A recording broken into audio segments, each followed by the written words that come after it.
আমার ভাগিনা রাজি না, এই বিয়ে হবে না, আপনারা চলে যান। না ভাগিনা রাজি না, লাইক সিরিয়াসলি মানে আমাকে বিয়ে করতে রাজি না? জি ম্যাডাম, আমি আমার ভাগিনার অনেক বুঝাইছি, সে কোনো মতেই আপনাকে বিয়ে করবে না, কারণ বড়লোক মেয়ের সে বিয়ে করতে চায় না। বড়লোক মানুষ তার হতে 200 করে শত্রু। আমি আমির চৌধুরী, ঢাকা শহরে 101টা ছেলে লাইন ধরে আছে আমার মেয়েকে বিয়ে করার। সে কোথাকার জমিদার যে আমার মেয়েকে বিয়ে করতে চায় না? সে মা, আমি কোনো জমিদার না, আমি বস্তির সাধারণ এক ফিরু। আর তুমি খুব ভালো করে জানো যে আমি জমিদার সহ্য করতে পারি না, আমার ভালো লাগে না। আমি জমিদার করে বিয়ে করবো না। আমি শুনছি কি হেরা বড় লোক হলেও বলে মানুষ ভালো। মা, আমার এই বড় লোক মানুষ ভালো না খারাপ আমার শিখাইতেইছো না, আমি খুব ভালো করেই জানি। আর আমি বড় লোক ঘরে বিয়ে করবো না মানে করবো না, এটাই আমার ফাইনাল ডিসিশন। আরে বাবারে মাই একবার দেখা লতি না, দেখাই না করে দিলি কে? আর বাবা, যেই জায়গায় আমি বিয়ে করবো না ওই জায়গায় দেখার তো কোনো প্রশ্নই আসে না। আপনি বিয়ের ব্যবস্থা করুন। আমি কিভাবে ব্যবস্থা করব? আমার ভাগিনা গরিব মেয়ে বিয়ে করতে চায়। নো প্রবলেম, আমি নিজে গরিব সাজবো, সমস্যা নেই। তুমি কি রান্না বান্না পারো? আমাকে অফিসের যত লোকের রান্না ওই তো সব করে, হাতের রান্না হেভি স্বাদ, মাশাআল্লাহ। বাহ বাবা, তাহলে তো খুব ভালো। বিয়ের দিনক্ষণ ফাইনাল করে ফেলি। তাহলে তো নিয়মের উল্টো হয়ে গেল।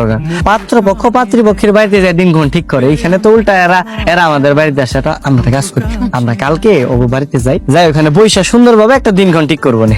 ঠিক আছে। আসসালামু আলাইকুম। আরে চলে আসছি। ওয়ালাইকুম আসসালাম। মা যা, তুই একটু রেডি হয়ে মিষ্টিটা নিয়ে মিষ্টিটা। বাসা চিনে আসতে কষ্ট হয় নাই তো? না না, কোনো সমস্যা হয় নাই, ওই যে একটা টেম্পু নিয়ে সোজা আপনার বাড়িতে চলে আসছে। তা বাবাজি, তোমার ভবিষ্যৎ পরিকল্পনা কি? ভবিষ্যৎ পরিকল্পনা দুইটার বেশি আর না, একটা হলে ভালো হয়। না মানে আমি ওই তোমার চাকরির কথাও। ও আচ্ছা, ফিউচার প্ল্যান। আসলে আমার গ্রাজুয়েশন কমপ্লিট হয়ে গেছে, সার্টিফিকেট এখনো পাইনি, পাইলে একটা চাকরি হয়ে যাবে। আসলে আমার রেজাল্ট ভালো, তো ভালো একটা চাকরি পেতে সমস্যা হবে না। ম্যাডামের খুব অসুবিধা হইতেছে না? না তেমন না, বাট অনেক গরম। না, আমি বুঝতে পারছি আপনার অনেক কষ্ট হইতেছে। কি ব্যাপার, তুমি আমার বউরে কি কইতেছো? বাইকনার বউ না, কথা কইতেছি ওই তোর বউরে সকাল সকাল অফিসে পাঠাই দিস। অফিসে তো অনেক লোকজন, রান্না বান্না তো তোর বউরে করতে হয়। কালকে থেকে আমি অফিসে যাবো না। তুমি তোমার অফিসের বসে কই দিও চাকরিটা নোট করে দেয়। কি কি কইতেছেন আপনি? আপনি আগে নিজের পায়ে দাঁড়ান, মানে নিজে কিছু একটা করেন। যে পর্যন্ত না করতেছেন ওই পর্যন্ত আমি কাজটা করে যাই না, আপাতত থাকুক। আচ্ছা ঠিক আছে, তাহলে তুমি মন দিয়ে কাজ করো আর একটু নিজের যত্ন নিও। মামা, তুমি তাহলে একটু দেখে রাখো যাতে ওর সাথে কেউ খারাপ ব্যবহার না করে। এটা নিয়ে কোনো টেনশন করিস না, আমি আছি না। এখানে তোমার লেগে অনেক জিনিস আছে। এই যে আলতা, তোমার পায়ে মাঝে মাঝে সুন্দর করে নাইকে দিন, খুব ভালো লাগবে। এটা হইতেছে গিয়া কাচের চুড়ি। আমার তো আর সোনার চুড়ি দেওয়ার সামর্থ্য নাই, তাই তোমার কাচের চুড়ি দিলাম।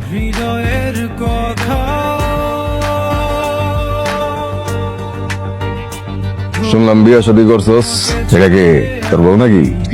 জি জি ভাই, আমার বউ। তা আমার বাড়ি ভাড়া বাকি রেখা তোর বিয়ে করতে কইছে কোন হালায়? না মানে ভাই, আপনার টাকাটা আমি এই সপ্তাহের মধ্যে দিয়ে দিন। আজকের মধ্যে দিবি টাকা? ভাই আসলে নতুন বিয়ে করছি তো, হাতে যা টাকা ছিল সব খরচ হয়ে গেছে। আপনার আমি কথা দিলাম এই সপ্তাহের মধ্যে সব টাকা বুঝাই দিন। খরচ হয়ে গেছে? ভাই মুখ সামলায় কথা কন। কইলি কি কইলি?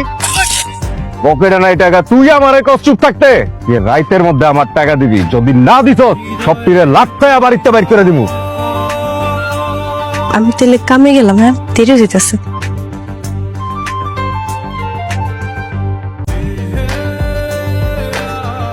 তোর কত বড় সাহস! হ্যাঁ, তুই ঠোঁট নিয়ে কথা বলেছিস। আজকে তোকে আমি বাবা আমার মাফ করে দেন, বাবা ভুল হইছে, আমার ভুল হইছে আপা। তুই আমার হাজবেন্ডের পকেট ছেড়েছিলি না? তোর বাড়ির দাম কত? 3 লাখ। তোর বাড়ি আমি কিনে নিলাম, আর তোমার হাজবেন্ডের কাছে যে পায়ে ধরে মাফ চাবি। জি আপা জি। আমার হাজবেন্ডকে বলবি ওই বাড়ি তুই লিখে দিয়েছিস। আর কোনোদিন যদি আমি দেখেছি তুই গরিব মানুষের সাথে এভাবে খারাপ ব্যবহার করেছিস, ওই তোকে আমি মেরেই ফেলবো, কথাটা মাথায় রাখিস। না না আপা, আমার শিক্ষা হয়ে গেছে, কখনো কারো লোক এরকম করবো না।